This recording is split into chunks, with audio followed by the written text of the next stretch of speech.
Wilson, co-founder of Alcoholics Anonymous, wrote in 1952, "If we examine every disturbance we have, great or small, we will find at the root some unhealthy dependence and its consequent demand." Wilson suggested that if we could identify and continually surrender these unrealistic and unrealizable demands, that we may then be able to accomplish what he imagined to be the recovery's next frontier, something he called emotional sobriety.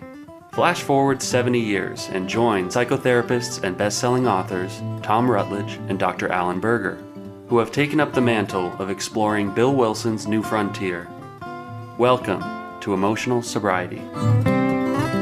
Welcome back to Emotional Sobriety, the podcast. I'm Tom Rutledge, and with me is producer Patrick. I've taken to calling you lately, Patrick Newman, our producer, and Dr. Alan Berger. How are you guys doing?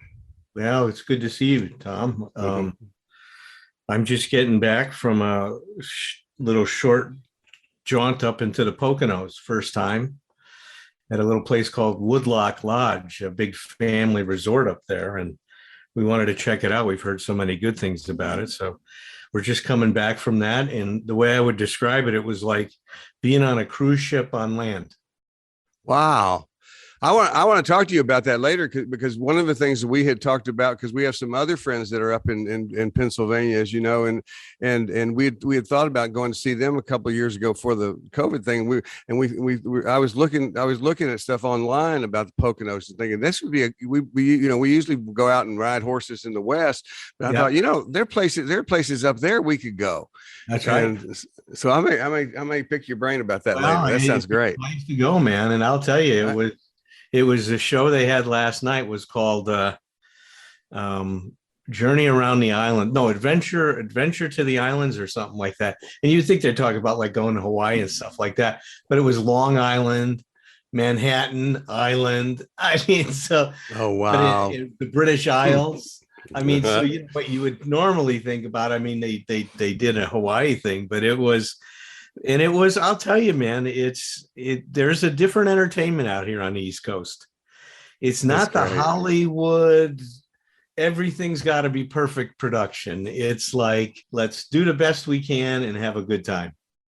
And they work like we do. I'll tell you, man, there was something about it that it was very, I mean, I like the other thing too, the big Hollywood Pantages Theater, but there was something to be said about this. And, tonight we came back, there was a comedian. I was looking forward to that. Next time we go, we'll hopefully get to see him. But they had a comedian after the main show. He was hilarious. I just laughed, and Maddie stayed up with me until midnight, watching the thing. I mean, we had a great time. So it was. That's cool. They're like us, but they're like us. Just show up, man. That's it. Be relatively prepared and show up. Let's see what happens. Relatively prepared, show up, and then they have all the cool things, man. Like they had go-karts. I haven't driven a go-kart in so long, and they had 22 rifles where you could go shoot at targets and paintball guns that Maddie could shoot. And then they had an archery range and a virtual reality room that you could rent, an escape room. I mean, this place does things. It's very, and then this was the big thing. We had a lot of fun doing this. Maddie's into these baking shows, where Bake Off, like the cupcake wars and stuff like that. Well, they had a thing where they provided you a tray of baking goods and you had to make an animated scene from it and then bring it up. You had half an hour to put this, this design together. And we did Sonic the Hedgehog and we did a great job of Sonic, and we had a lot of fun. But look, before we got on the show, man, before all that, I feel weird talking about it in some sense, but I know you lost your brother a couple of days ago, and we were going to carry on this conversation from last time, but when we started talking, is that part of, I think the thing that I'm learning about emotional sobriety, and I hope we're teaching people, is it's about flexibility. And it's about being able to pivot towards what's important when something new comes up, instead of being stuck with, I've got to do this and being rigid about those kinds of things. And, when we started chatting earlier and you say, God, should we do that? And, and you and I both had the first thought of course, we need to talk about this. Yeah. Because it's what's going on for you. And look, how we face loss and grief is a part of the journey of emotional sobriety. Yeah.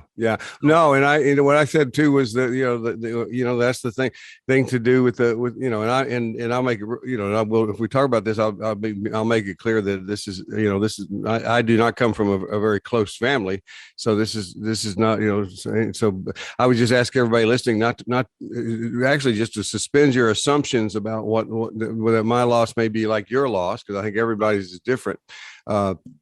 And so it's not like I am not devastated. It's just I'm just right now. I don't know what it is, Alan. I'm glad I'm in the company of what I consider two good therapists, because when a couple of the times when you've been gone, Patrick's walked me through a couple of things too.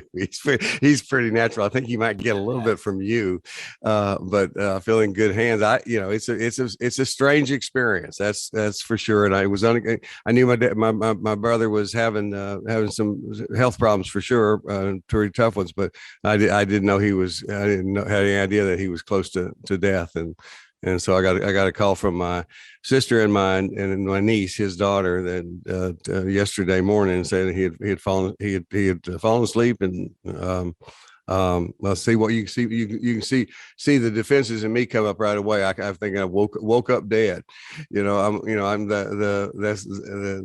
I'm talking now. I've been processing this inside myself, and now I'm talking and talking with Dee Dee and talking with you guys. I immediately notice I go to humor.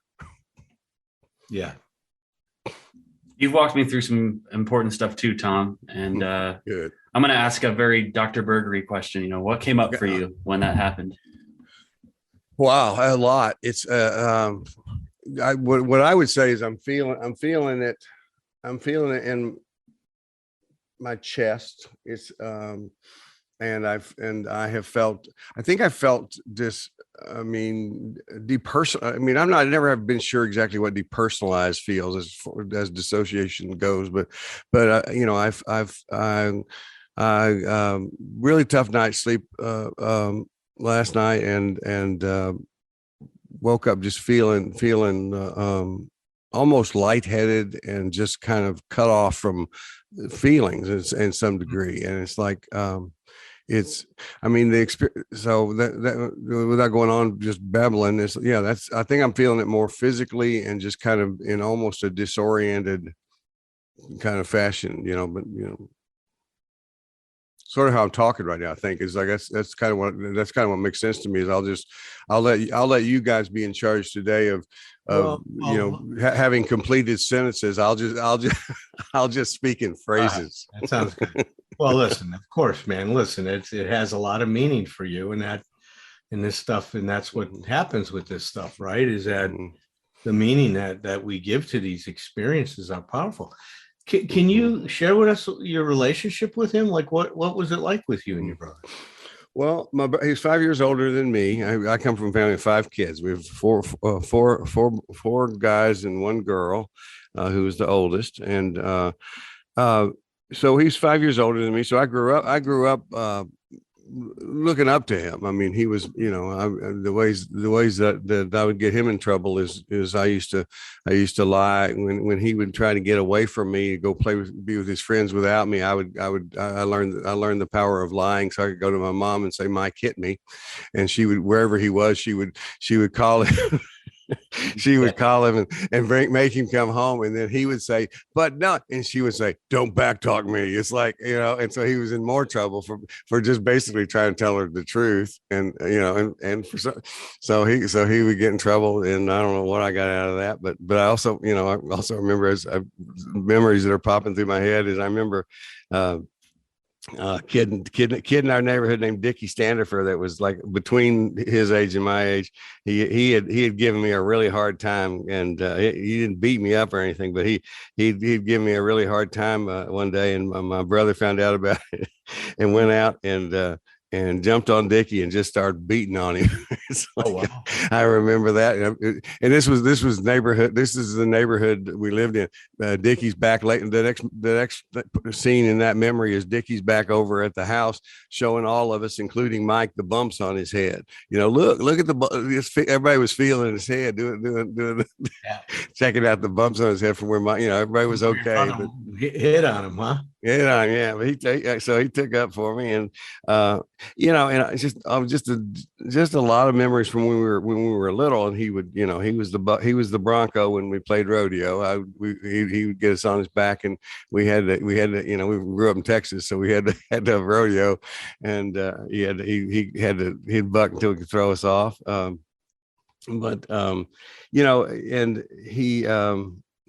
I'll say this about him. He went to seminary after college and became a Presbyterian minister, and then later in life he continued to do that, at least part time. He had churches in Arkansas and then also in Dallas. But then he in the last couple of decades he went back, got a graduate degree in counseling, and was a private practitioner counselor in Dallas, and that's what he did. And I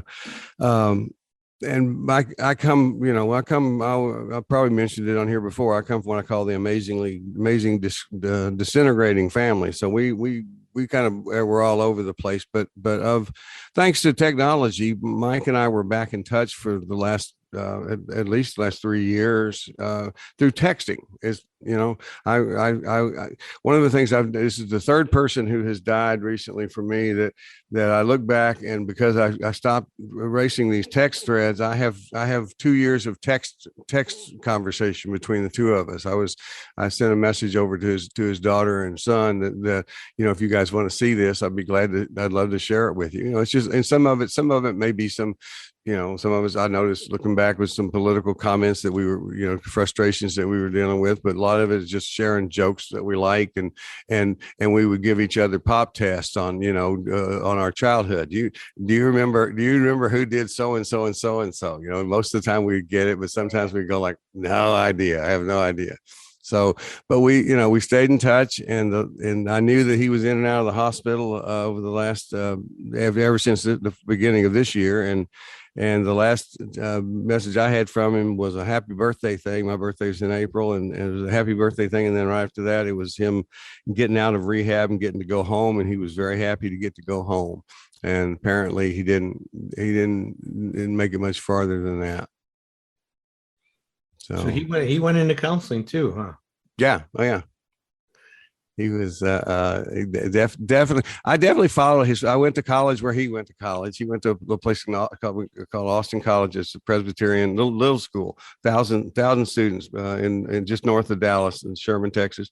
And I followed his footsteps there, and even though it was 5 years, I still had to deal with his reputation there, and which was a good one. And so I had to get because nobody calls you by your right name in college. So he was always Rut, and so when my first couple of years there, I was always Little Rut. I worked hard to get the little part dropped. Wow. Yeah. Sounds like a good brother. I loved my brother, and he was a good brother. Yeah. And we, like I say, our whole family just was not in touch a lot, doesn't see each other very much, and so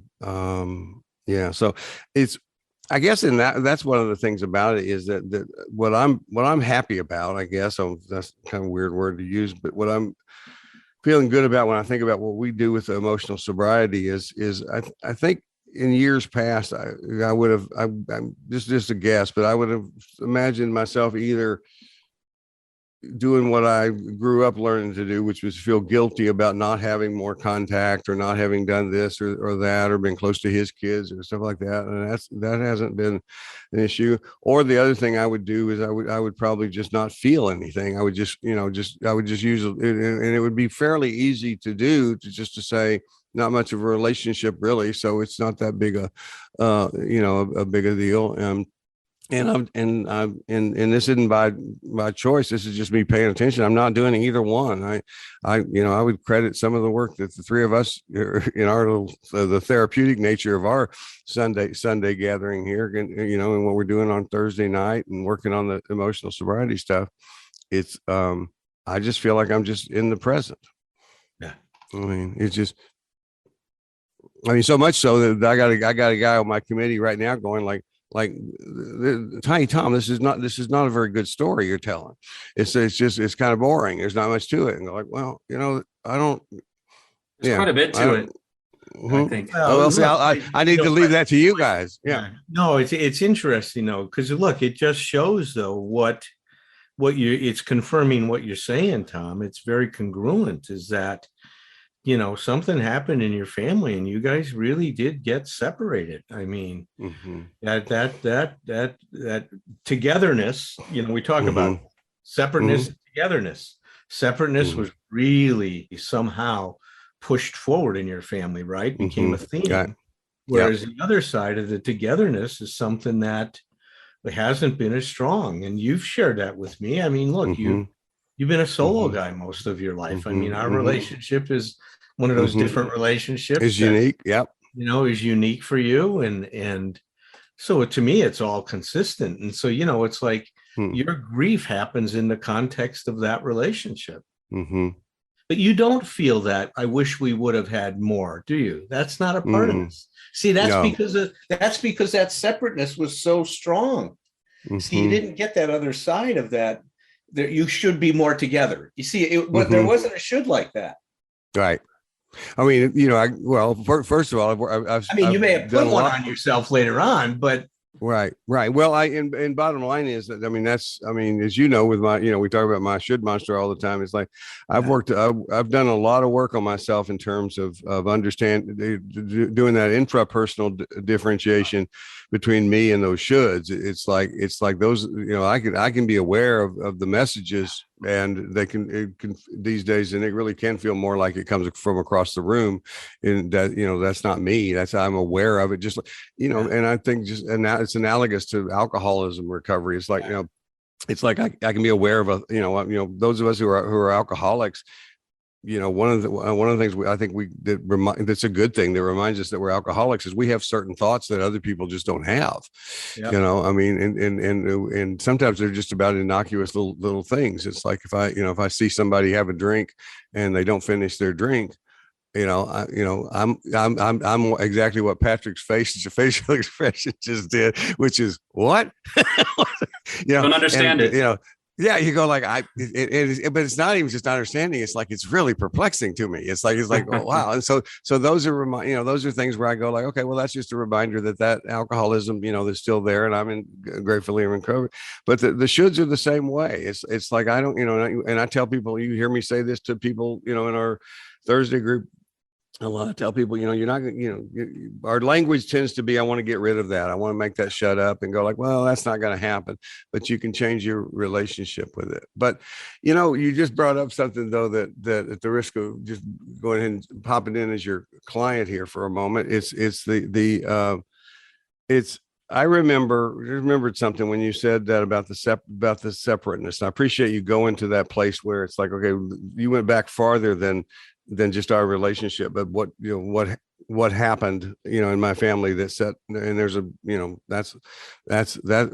could do an entire podcast series on that one and on what happened. But I remember when I was early in therapy, trying to explain to my brother and my sister, who were both frustrated with me for being more aloof, and I'm the one who moved farthest away. They live in Texas and Oklahoma. I've often used the joke, and there's truth to it, that there's no such thing as geographic cure, but I discovered there's geographic improvement. That there's there can be some advantage if you need to get farther away. But I remember I remember having this metaphor in my mind, and I don't think they ever understood it, but it always stuck with me. As I said, it's like our family is if some kind of one of you will be probably Patrick, you'll be more aware of this. If, sometimes you have a cable that has like multiple wires in it, in the telephone or on his telephone or electricity or whatever. But it's like I said, it's like our family was this cable. And all of our individual relationships are wires in that cable. And I said, I cut that cable. And it's like, and the truth is, I didn't consciously cut every relationship in individual relationship in there, but they were all cut. And it's like, and I never did figure out, I don't know how hard I worked at it, but I never did figure out how to take that apart and put those individual relationships back together. It was like, when I left, what most of us, in my family, my mother is what is I'm not this, the whole system's a part of it, my dad included, but it was, the focal point of our family was everything revolved around my mother. And basically, that's who everybody tried to get away from. Yeah. And it created the bigger split. And I'll tell you, one of the things that was also, is it okay if I keep talking for a moment? Yeah, keep going. Of course. Okay. After my dad died in 1992, my mother didn't die till 2003. It's like, but after he died, there was I had no interest in going back toward them, my parents, anymore. And that caused a rift between my younger brother and myself, who really got, he was in the position, and our language in our family would be he was trapped there. But it's like, I understand we all make our choices. Mm-hmm. But he and my youngest brother were there in Dallas with my mom and taking care of her in the last parts of her life, so there was a certain amount of shame that part was part of that separation too, because I couldn't go back. I wouldn't say back in those days. These days I would say I'm not going to do it, or I would say I'm going to do it and I would take better care of myself. Mm-hmm. But in those days I kept just postponing going, until I remember apologizing to my younger brother. I wrote a letter mailed it after my mom died and said, look, yeah, you asked me for more help, and a lot of times I'll talk to clients that are talking about who are taking care of their parents, and they have siblings that aren't helping and that kind of stuff. And I depending on a relationship, I'll tell them sometimes I'm that one. And it's like, and so I told him in that letter that I realized that he had a right to, I understood he was being angry with me, and me not, forget about what I felt about my mom. I wasn't supporting him. And I, just said, if you want to talk to me, I'm here and available. I want to be in a relationship with you, but if not, I understand. And I come from a family of disowners. My younger brother was the best student from my mother of that. And none of us he's never spoken to any of us. He except for my youngest brother, who he basically took with him. And the rest of us have never spoken to either one of them again after my mom died. Yeah. So anyway, so that's part of that fragmentation, isn't it, for you guys? Yeah. Oh yeah, big time. Yeah, it's just would you and your brother talk about that stuff, given that you guys were both therapists? I mean, did you guys... We talked about it. We talked about at one point. Oh, that's the other thing I was forgetting. I mean, at one point, I was working with a therapist that pointed out to me. This was many years ago, a couple of decades ago or more. Was talking about that she pointed out that it seemed like my relationship with my siblings was all based on negative bonding. We would talk bad about and most of us had a good sense of humor. We were laughing, we would make jokes about my parents and stuff. And so, and I don't know, I don't know how to, I'm not second guessing this now at the time, but at the time she had suggested that I stop seeing if I could doing that and see if I can have a relationship based on other things other than that, which seems reasonable to me.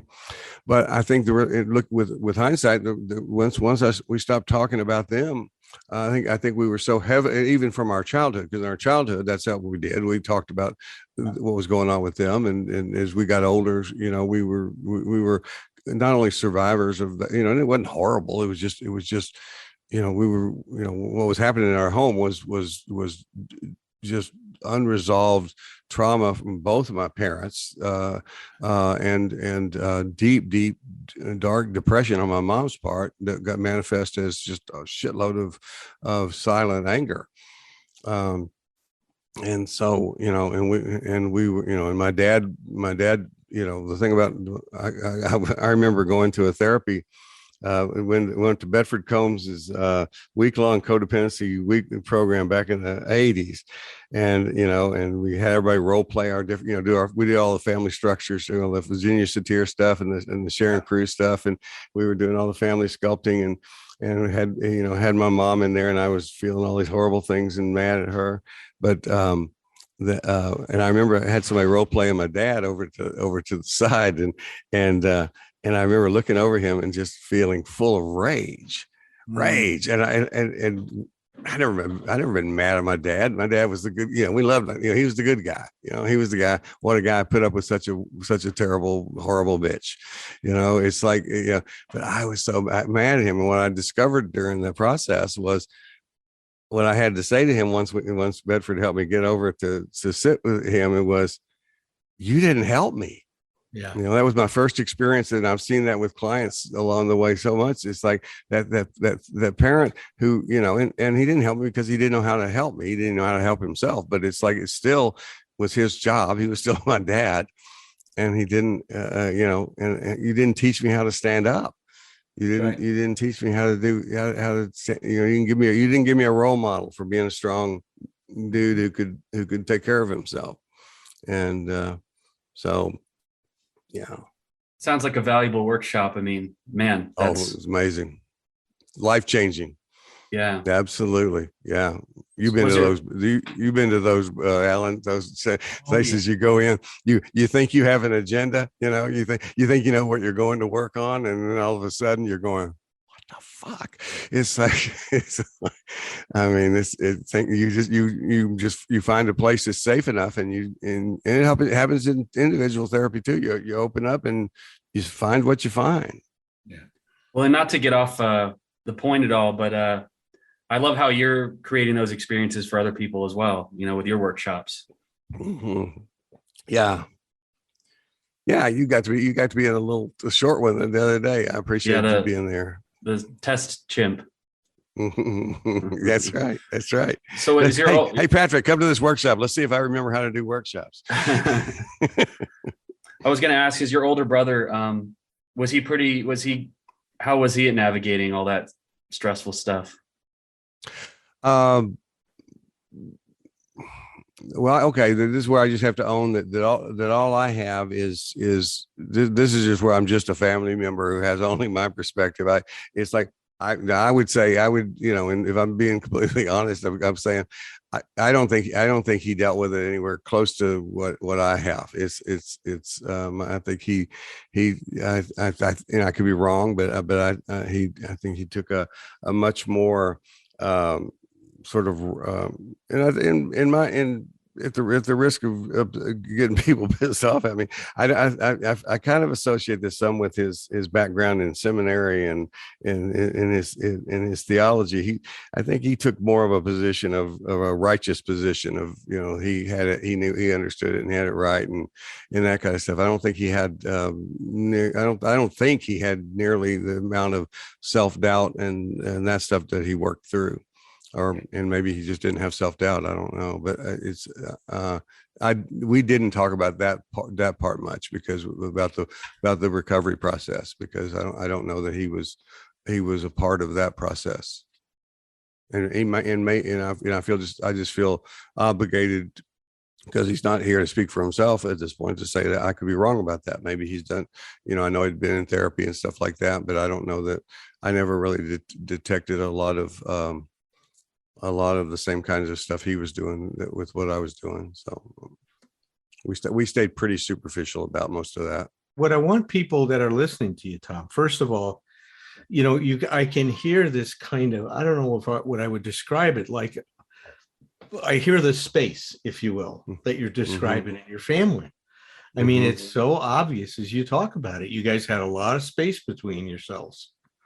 That's separateness, right? There was a lot of space in your family. A lot of space. And when we started out this thing, you said something that I thought really resonated with me, because I experience this all the time. And you know a little bit about my experiences. I've done a lot of therapy in my 50 years of being clean and sober. I'm still doing therapy today. I see a therapist once a week, so I think of myself as a pretty self-aware guy, right? Well, that doesn't mean that I'm still not surprised.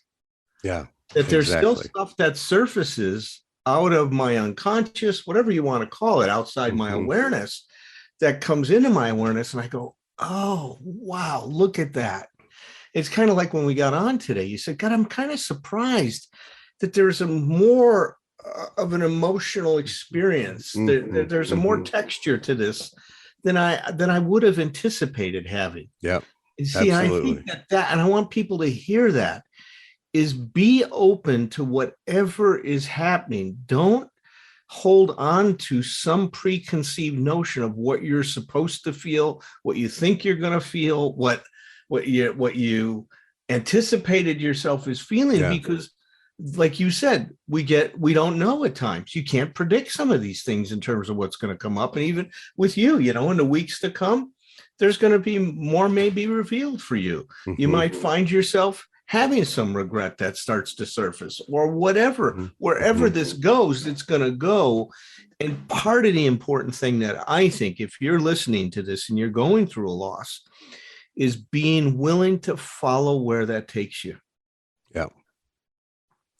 Yeah. Don't try to control it. Be a passenger, right? Well, what that put me in touch with is that's validating to me, because I didn't think of it in those terms, because I was experiencing it, but it's like, when you described that, I realized that, okay, well, one of the options I think I probably have, and the meaning I would have had in the past, but I it wasn't up front. Would be do a comparison of, like, when I get to the place where I started, when I told you guys I was surprised at how I'm feeling about it, is rather than say that doesn't, that sort of almost unconsciously, that doesn't match up with what I thought. So I'm going to reject the actual experience and go with what I thought was going to happen, and kind of try to fit myself into that. It's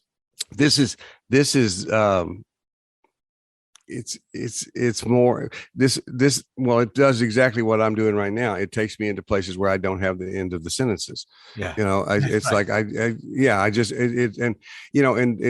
It's that space. And of course, the other thing I'm thinking, and I think we need to, and a physicist there to help us with this is I'm thinking of just images I have in my mind from, because I'm no expert on any of this, the Big Bang, of things, the reason things expand is because they get as condensed as they can possibly be. And the reason so much, if when you say there's so much space in my family, what I would say is, that's because when I was a kid, there was no fucking space in that family. There was no breathing room in that family. No. We were all part of one entity, and that was my mother. And we were one organism. And, I often will tell people I could come home from school and walk in the door. I didn't have to see my mother. I didn't have to see anything. I could feel the air and tell if she was in one of what we called her moods. And I could step forward about maybe 8 feet and look to the right and look through the kitchen, see the door to their bedroom. And if that door was closed, my heart, I could feel, even talking about it, my heart would sink, because I knew that I was right. and and I don't think I ever thought of myself as doing this when I was a kid, but as I learned about family roles when I got older and got in therapy, I realized I probably was then, this is I mean, I think I played more than one of those regular family roles, but certainly the family mascot, keeping people entertained, keeping people light up and light was part of what I did. But I definitely think I probably did some work then to manage the rest of my family, to try to keep everybody quiet so that we don't have any Mhm. any problems with this as much as possible. I know we all talk about adjusting expectations. We adjusted those expectations as the moment that was happening. And that came from just pure, I mean, just enmeshment. There was no, I notice my fist is just, it's not an angry fist. It's tight fist. It's like, it's just like there, it's like, yeah, I mean, there was no separation. See, I mean, there was no differentiation in my family. As a matter of fact, I said to you on a couple of Thursdays ago, when I said, if you need an example of completely somebody who comes from non-differentiation, anytime on Thursday night, you can borrow me, because I know, I used to, when I was a little kid, I got old enough to go spend nights with my friends. I would be very embarrassed because I would always get extremely scared, and I was old enough to be out doing that. I'd hear things in their house. I would get nervous and scared, Yeah. and I would call my father somewhere in the middle of the night and make up some excuse to You have to my have come friends. pick you up, right? Yeah. Yeah, Dad, and he would be up waiting, and we did it several times, but I actually remember one time in particular where he spoke it when I came into we walked back in the house after he picked me up, and he said, "I think I can get some sleep now." Hmm. And I had a therapist at one point, surprised to me at the time, said, "That wasn't your fear, Tom." It wasn't your fear. It was your dad's. And if you knew my dad's history, his family history, both, I can tell you my both of my parents' family history to the point where you go like, oh, well, of course they turned out the way they did. I mean, that's where, one of the things I learned, that, blame, from my old sponsor used to say, blame's a good place to visit. You just don't want to live there. It's like, sometimes you need it to push away, but Yeah. it's like, no, I remember my mom and I, when you write self-help books, you have to, I would have to tell my parents, I'd tell my mom, especially if I was going to talk about anything, I'd tell her ahead of time. I wouldn't ask her permission, but we talked about, so that got us where we talked about our depression. Cause she's a smart woman, and she knew, after a while, and bad situation. I mean, she lived in a small town in Texas, had depression, actually went to the one psychiatrist in town, which, I to this day say must have taken a lot of guts, because that's a small town in Texas, and you're going to a psychiatrist. Everybody in that town's going to know. And it's like, and of course, that was the days where they treated depression with Valium. It's Yeah. like, so everything only got worse from that place. But I remember talking to my mom about depression and stuff, and she told me something about her family that I'd never heard. She said, I grew up in this really enmeshed family. And it's like, she said, I don't have any memory of either one of my parents ever touching me. Wow. It's like talk about space. It's like, um, and so she anti-role modeled is my way of thinking about it. And yeah, and I did get, this is one of the things I'm glad I said to my mom at one point. I said, Mom, I told her in that conversation, I said, between your life, when you talk about not having any memory of any contact, any touch from your parents, and my life, in which which I may have felt smothered by you a lot, it's Yeah. like, I prefer mine. It was like, this, I wouldn't want that, Yes. Yes. Yeah, I can feel it makes me cry to think about that. It's like, because, and so she was trying to do that.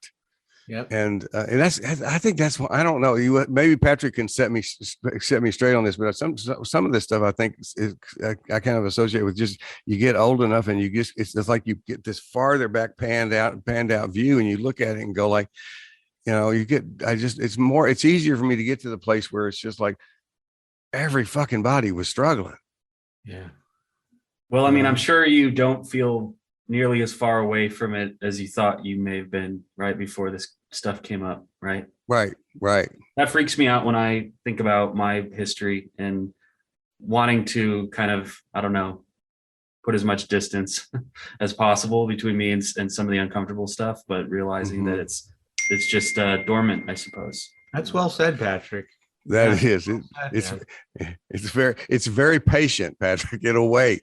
It'll wait, and it'll come up and bite you in the ass at different times. Yeah, and it does, I don't think it means you have to do anything in particular with it. And I think that it's just you need to make some peace with it. It's because that's one of the things, and one of the things that you said, Alan, helped me with this a little bit today, is the idea that and I'm not sure I heard it the way you intended it, but I got it in a good way anyway. It's like that the idea is that I wasn't, I'm not criticizing myself or beating myself up for anything. It's just, it's like, it really is what it is. And there's going to be sadness about it, but it's like, it's like if somebody were to say, well, would you wish you'd do it different? I go like, well, no, I really, that's one of the things I can thank you guys for, and Alan, specifically with you, with what you're teaching me through this, the emotional sobriety lens is, it's, I mean, one thing I've been for the last, day and a half with this is just in the present moment. Yeah, that's right. I haven't, I've been, taking a couple of extra naps with my dog, and my wife came and laid down and kind of patted my head for a little while today. That really helped a lot. So it's not a lot of necessarily big time intellectual processing, but it's like just getting some comfort here is good, and from you guys. Well, without the shoulds, I never know what I'm supposed to do after somebody important passes. Like, is that kind of a common thing, that we're all just a little bit lost in how to address something of this magnitude? And of course, yeah. I tell you what, that lost is part of how I feel, and like not lost, like I need to get found. It's like it's just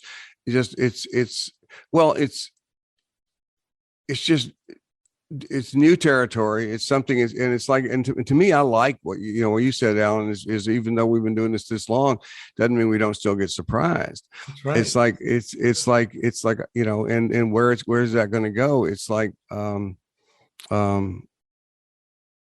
yeah, but lost is a good word for that. And I think, one of the things I think I'm now, when you say that, Patrick, that I can say I'm probably maybe even proud of myself about, is the idea that I can't, there isn't any part of me that's scrambling to try to get out of whatever it is I'm doing here. It's like, it's like, we're just, I'm here having this conversation, and that's it. That's as far as that story goes. And the other thing that happens, Patrick, lost is a part of feeling a loss. I mean, an experience of being lost for a period of time, disoriented and stuff, often comes. Tom, you were describing it as you're not so sure what depersonalization is, but I think we could say that might be synonymous with feeling a bit lost. Yeah. That was your experience. Like, wow, what is this? What does this mean to me? Where, that disorientation is I think a very common thing that happens at this point.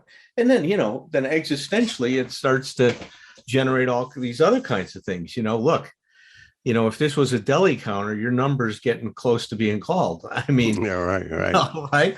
And then the guy's going to say, what do you want today? Do you want sliced turkey? Do you want sliced ham? Right. I mean, we're getting closer to the front of that. And I tell you, Alan, disoriented is probably a better word. That's a good word. I appreciate it. And I think that, and it's like, and we've been talking, recently over, longer period of time now, because we are at the age, you and I are at the age where people start dropping like flies, and we dealt with some really close. You guys helped me through, my friend Tom Wellfelt, when he died, and we talked about that. It's like, but I think the thing that maybe I don't know if it's surprising, but it's something that I'm very aware of is that even though I'm not day-to-day basis really close to any of my family, because I noticed that I keep saying this one. I just, sometimes you just pay attention, just like we do with clients. You pay attention to your own language, your own words, and you'll tell yourself what's important. And I kept saying, there's 5 kids in my family. That I said, there was 5 of us, and now there's 4. It's like that, and that seems like a subtraction of 1, but in my body, I can feel that when I say that there was 4, and it's like, and I think that is one of the things is, okay, well, each of us will go, but it's like there's also, I guess the Gestalt was 5, right? I've never experienced that. I've experienced the loss of my parents. I experienced the loss of my second parent. I tell people all the time. I don't care how old you are. It's quite an adjustment to becoming an orphan when your second parent dies. It's a huge deal unto itself for most people, and it's like, but in this case, yeah, for there to be only 4, and for my case, four siblings, and only one of them I'm in touch with. That's right. Which, by the way, was was already one of the most beautiful things that came out of this, is that I tend to be very aloof. I love my sister. I actually think she's the best survivor of all of us. I think I mean, in the best possible way, not just defensively, but just I think she's been able to hold on to use your terminology. I think she's been able to hold on to herself through difficult times more than any of the rest of us in a lot of ways. And it's like, but I find myself really hanging aloof with her, because I'm just realizing this very moment, is that just like I used to feel with my mom, that you get close enough, you're going to get engulfed. I think I have projected that onto my sister, and because she has a extended family, she has daughters, and her daughters have daughters, and she actually has great grandchildren now, and it's like in this stuff, and she's wanted me to be a part of that family, and I've said no, don't, I'm not going to do that, and when I got a call from her, I was really nervous about calling her back, because I was afraid I was going to be in danger of being absorbed. But Vicky and I had a conversation most recently, because I'd actually gotten honest with her. This is, giving her a chance, is by me being honest with her about the fact, as best I could, explaining why I'm not, while this is a while back, but why I'm not, not interested in becoming a part of her big extended family. And she said to me yesterday, she talked to me, it was just beautiful, like just talking an adult conversation, and she said I'm not expecting anything from you. It's like it's okay. It's like and I said, she said, are you going to the memorial service? I said my codependent self says that would just piss his family off, because I didn't go see him. Why would I go there after he's dead? And she just said, and she said, I want you to come because you'll help me get through it. And oh, wow. and she said, I want to see you. And then she said again, I'm not expecting anything from you. I just would, but so and she didn't say, will you please do that? She said, and she used to say stuff like that. She said, would you think about it? Wow. And so I would imagine I'll go. Yeah. Wow, man. That touches you. Mm-hmm. Yeah. I hear you, man. See, that's where the space starts to decrease right there. Right. There's a contact there that I felt completely, right. I avoided it. No expectations. See, I think what was so important is your fear was being consumed, and she was, she put words to it, man. She said she heard me. I don't want you to lose yourself, man. If you want to do it, I want you to do it. I'd like it, but you decide. He left a lot of space for you to be yourself. In that way, that's a healthy space. Yeah. Yeah. No, it was, I see it now. You're moving towards her, man. You want to go. Yeah. Right. I realize, what I'm realizing is, when I tell people this all the time, when you project something onto somebody, it doesn't mean it's all false. I mean, usually people in our families are pretty good. They have similarities enough to where, it's a good fit kind of thing. But what I'm getting here is I need to go like, but she ain't my mom. She's, as a matter of fact, she talk about anti-role modeling, and she's, she told me yesterday, she said, I've lived my whole life trying to be as different from her as I possibly could be. And, and I told her, I said, and she had, and talk about awareness. She said, I know, because she's my mother, that it's impossible for me not to have some of those characteristics. She said, I don't, because I've talked to people who would think, oh, I'm nothing like them, because she goes like, no, but she said, I do my best to not be like that. And so what what I'm realizing right now, talking to you, is I need to give her that chance. Yep. and not lay that on her. Yep. Well, I love you. This is helpful. I love you guys too, and this is very helpful. Thank you. I love you.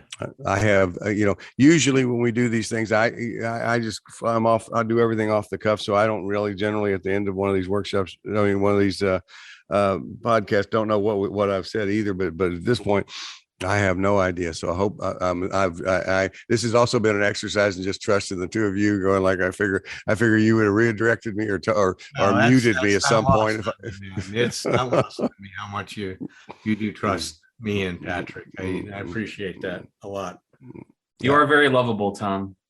Thank you. You're like the Chewbacca of the podcast. He is the Chewbacca. It's a good way.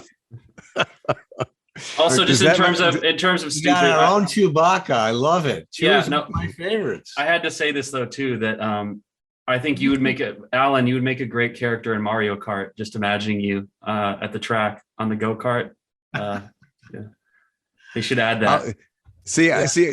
I think just the group of us who do all of the podcast and do the Thursday night group stuff, with Brian and Potash, and there should be some retreat somewhere where we all go up to some place where we're doing go-karts and going to shows and stuff like that. We ought to have that would be fun. That would be fun to do. Well, you probably know a few places. A family in Nashville. vacation. Yeah. Not me. The last person you talked to don't do it, Patrick. He's not the guy to organize anything. All right, yeah. Patrick, learn from your experience. That's right. But the other thing in my experience, some ideas, but you can't put it on him. Some plan. No, don't do that. Never heard of the Grand Ole Opry. No, it's like what are you talking about? Music Row. Could you remind me of your older brother's name? Mike. Mike. Mike. Rest in peace, Mike. And it was a real pleasure to talk about him today. Thank you, guys. Yeah, man. Rest in peace, Mike. Until next time. Okay. Peace. Tend your life. Tend your myth.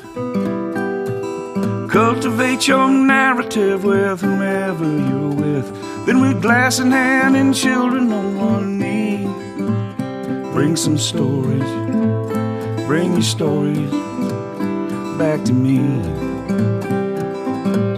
It ain't a crime to be a human. Never be ashamed to be yourself. Rest assured that whatever you're doing will entertain me like nobody else.